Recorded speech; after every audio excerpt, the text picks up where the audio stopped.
कौमुदी पुतली की कथा। यदि आप मेरे चैनल में नए हो तो मेरे चैनल को सब्सक्राइब करें, शेयर करें और लाइक करें। धन्यवाद। राजा भोज 7वें दिन फिर दरबार पहुंचकर सिंहासन की तरफ बढ़ने लगे। तभी 7वीं पुतली कौमुदी ने राजा से कहा, यहाँ बैठने की जिद छोड़ दो, इस पर सिर्फ राजा विक्रमादित्य जैसा गुणवान ही बैठ सकता है। राजा के गुणों को बताने के लिए 7वीं पुतली ने एक कहानी सुनानी शुरू की। एक दिन राजा विक्रमादित्य अपने कमरे में सो रहे थे।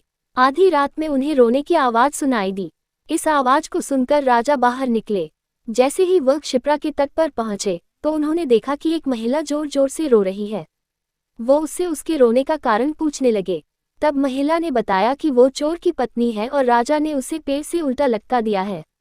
राजा ने पूछा, तो क्या तुम्हें इस सजा से कोई परेशानी है? उसने कहा, सजा के फैसले से कोई परेशानी नहीं है, लेकिन ये बात बुरी लग रही है कि मेरा पति भूखा प्यासा उल्टा लटका हुआ है। इतना सुनकर राजा ने झट से पूछ लिया कि उसने अब तक उसे कुछ खिलाया पिलाया क्यों नहीं। तब उसने कहा, वो बहुत ऊंचाई पर लटका हुआ है और मैं किसी की मदद के बिना उस तक खाना नहीं पहुंचा सकती हूँ। तब विक्रमादित्य ने कहा, चलो मैं तुम्हारे साथ चलता हूँ। ये सब सुनकर महिला बहुत खुश हुई। वो महिला उस व्यक्ति की पत्नी नहीं बल्कि एक भूत थी जो उस लटके हुए शख्स को खाना चाहती थी।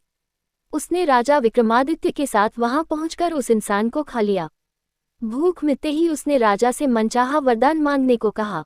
तब नरेश विक्रमादित्य ने उससे अन्नपूर्णा पात्र मांगते हुए कहा कि इससे उनकी प्रजा का भला होगा।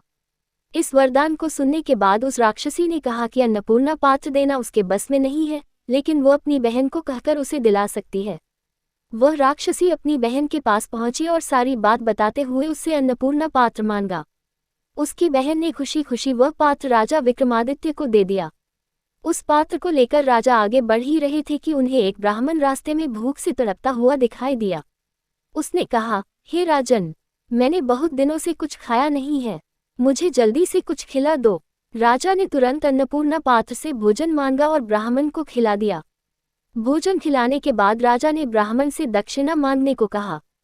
ब्राह्मण ने राजा से वह पात्र मांग लिया और कहा कि इसकी मदद से वो कभी भूखा नहीं रहेगा। राजा ने बिना किसी झिझक के उसे तुरंत पात्र दे दिया और राजमहल की ओर आगे बढ़ गए। इतनी कहानी सुनाते ही 7वीं पुतली उड़ गई। ये सब सुनकर राजा भोज सोच में पड़ गए। उन्होंने मन में सोचा कि अब यहाँ बैठने का कोई और उपाय सोचना पड़ेगा। कहानी से सीख, निस्वार्थ भाव से सभी की मदद करनी चाहिए। दूसरों के लिए अच्छा सोचने वाले के साथ अच्छा ही होता है। पूरी कहानी सुनने के लिए धन्यवाद।